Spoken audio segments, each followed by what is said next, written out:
beau temps nous avons, n'est-ce pas, Miss Fairfax? Je vous en prie, Monsieur Worthing. Ne me parlez pas du temps. Chaque fois que vous me parlez du temps, j'ai l'impression que vous pouvez me dire autre chose. Et cela m'angoisse beaucoup. Je peux en effet vous dire autre chose. Ah, c'est bien ce que je pensais. En vérité, je ne me trompe jamais. Miss Fairfax, le jour où je vous ai rencontrée, je vous admirais déjà plus que toute autre femme que j'ai jamais connue, jusqu'à ce que je vous connaisse. Oui, je le sais bien. Et je regrette que vous n'ayez jamais été plus démonstratif. En public, surtout. Vous avez toujours exercé sur moi une irrésistible fascination. Avant même de vous rencontrer, j'étais loin de vous être indifférente. Je crois que vous savez, Monsieur Worthing, que nous vivons à une époque d'idées. Et moi, j'ai toujours eu pour idéal d'aimer quelqu'un du nom de Constant. Il y a dans ce nom quelque chose qui inspire une confiance absolue. Dès l'instant où Algernon m'a parlé de son ami Constant, j'ai su que mon destin était de vous aimer. Votre nom, fort heureusement pour ma tranquillité d'esprit, est très rare, si j'en crois mon expérience personnelle. Vous m'aimez vraiment, Gwendolen? Passionnément. Ma chérie, vous ne savez pas à quel point vous me rendez heureux. Mon Constant, moi. Mais vous ne pensez pas que vous ne pourriez pas m'aimer si mon nom n'était pas Constant?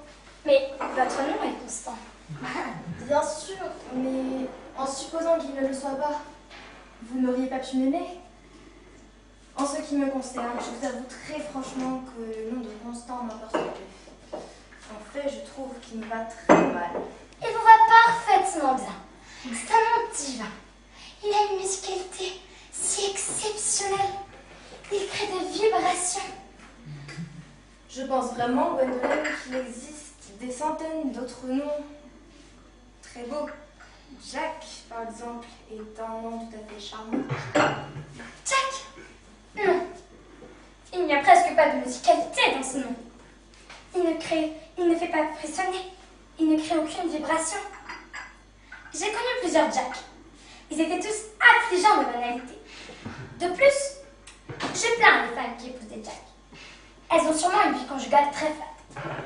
Le seul nom rassurant, c'est Constant.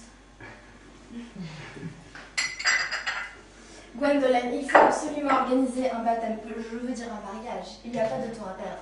Un mariage, Monsieur Worthing? Oui, le nôtre. Vous savez que je vous aime et vous m'avez donné des raisons de croire que je ne vous étiez pas tout à fait indifférent.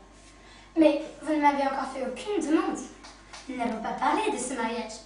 Le sujet n'a même pas été effleuré. Eh bien, puis-je vous faire ma demande maintenant? Je crois que le moment serait admirablement choisi.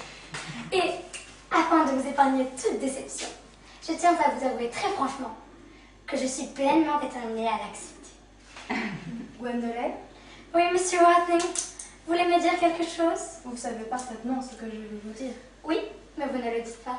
Gwendolen, voulez-vous m'épouser? Mais bien sûr que je le veux, mon chéri. Tu as été si long à me le demander. J'ai bien peur que tu n'aies pas beaucoup d'expérience en matière de demande en mariage.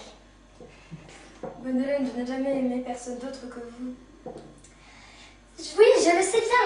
Mais les hommes font souvent des demandes en mariage pour s'entraîner. C'est ce que fait mon frère Gérald. Toutes mes amies peuvent en témoigner. Tes yeux sont d'un bleu si merveilleux, Constant. Ils sont d'un bleu tellement bleu. J'espère que tu me regarderas toujours ainsi. Surtout quand il y aura du monde.